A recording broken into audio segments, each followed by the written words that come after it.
निर्भीड स्वराज्य टीव्ही, पर्याय आमचा, निवाडा तुमचा। पुण्यश्लोक राजमाता अहिल्यादेवी होळकर यांच्या त्रिशताब्दी जयंती महोत्सवाच्या निमित्ताने त्यांच्या कार्याचा इतिहास विस्तृतपणे जगासमोर यासाठी भाजपाच्या वतीने राज्यभरात विविध उपक्रम राबवण्यात येत आहे।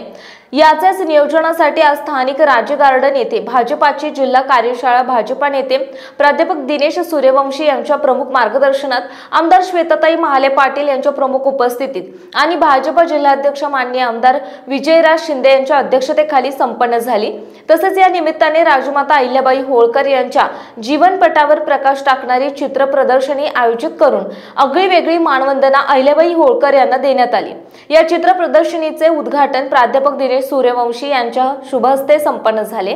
तसेच जिल्हा पदाधिकारी यांच्याकडून नवनियुक्त जिल्हाध्यक्ष माननीय आमदार विजयराज शिंदे यांचा स्वागत सत्कार करून त्यांना शुभेच्छा देण्यात आल्या।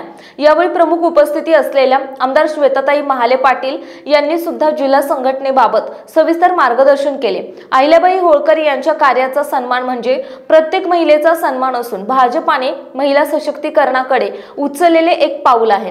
तसेच बुलढाणा जिल्हा संघटनेची मोठी जबाबदारी नवनियुक्त जिल्हाध्यक्ष विजयराज शिंदे यांच्यावर असून आम्ही सर्व भाजप परिवार म्हणून पूर्ण ताकदीने त्यांच्या सोबत आहे अशा भावना त्यांनी व्यक्त केल्या।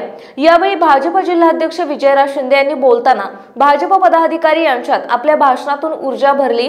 पक्षाने जिल्हाध्यक्ष पदाची दिलेली संधी ही माझ्यासाठी जबाबदारी असून येणाऱ्या आगामी निवडणूक ह्या कार्यकर्त्यांच्या आहेत। या काळामध्ये तळागाळापर्यंत पक्ष मजबूत करून आगामी स्थानिक स्वराज्य संस्थांच्या निवडणुकीत भारतीय जनता पक्षाचा झेंडा ताकदीने फडकवून कार्यकर्त्यांना न्याय देऊ यासाठी प्रत्येक स्तरावरील भाजप पदाधिकारी यांनी कामाला लागण्याचे आवाहन करून उपस्थितांमध्ये एक वेगळीच ऊर्जा निर्माण केली आहे। यावेळी सर्व मंडल अध्यक्ष, जिल्हा पदाधिकारी, जिल्हा कार्यकारिणी सदस्य, आजी माजी लोकप्रतिनिधी मोठ्या संख्येने उपस्थित होते। प्रत्येक कार्यकर्त्यांनी जर लक्षात ठेवलं तर मला विश्वास आहे की येणाऱ्या 4-6 महिन्यामध्ये ज्या नगरपालिका, जिल्हा परिषद, पंचायत समिती निवडणुका त्यावरती भारतीय जनता पक्षाचा झेंडा फडकल्याशिवाय राहणार नाही, हा माझा या ठिकाणी विश्वास आहे। आणि म्हणून पदाधिकारी आणि कार्यकर्त्यांना हे 4-6 महिने आव्हान आहे, तुमच्या समोर चॅलेंज आहे।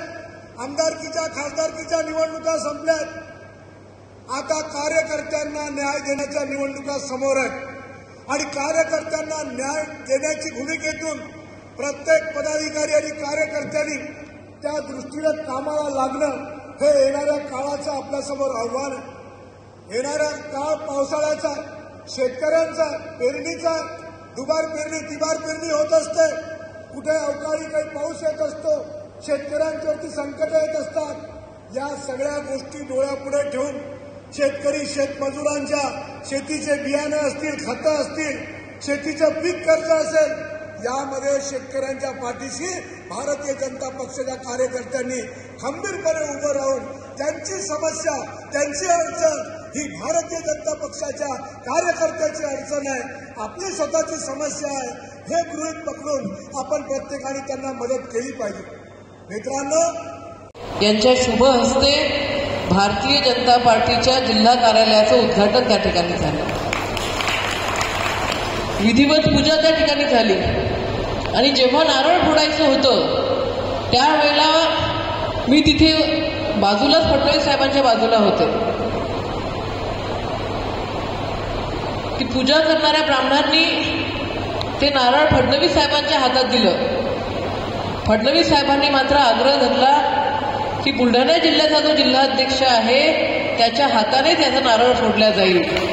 ते नारळ माझ्या हातात दिलं आणि सांगितलं विजयराज शिंदेंना हे नारळ त्या ठिकाणी फोडायला लावा। म्हणजे आपल्या पक्ष संघटनेमध्ये जो महत्वाच्या पदावरती बसलेला आहे त्याला फक्त सह्यापुरता आपण मर्यादित ठेवत नाही तर पूर्णतः अधिकार त्याला त्या ठिकाणी दिला जातो। हे फडणवीस साहेबांनी त्यांच्या कृतीतून त्या ठिकाणी दाखवून दिलं। शिंदे साहेबांना खरं तर त्या दिवशी सुचत नव्हतं नेमकं काय करावं, कसं करावं, कारण त्यांच्या कन्येचं लग्न होतं थोडेसे वरुण राजा सुद्धा त्यांचाही आशीर्वाद होता. त्याच्यामुळे वर्षा म्हणजे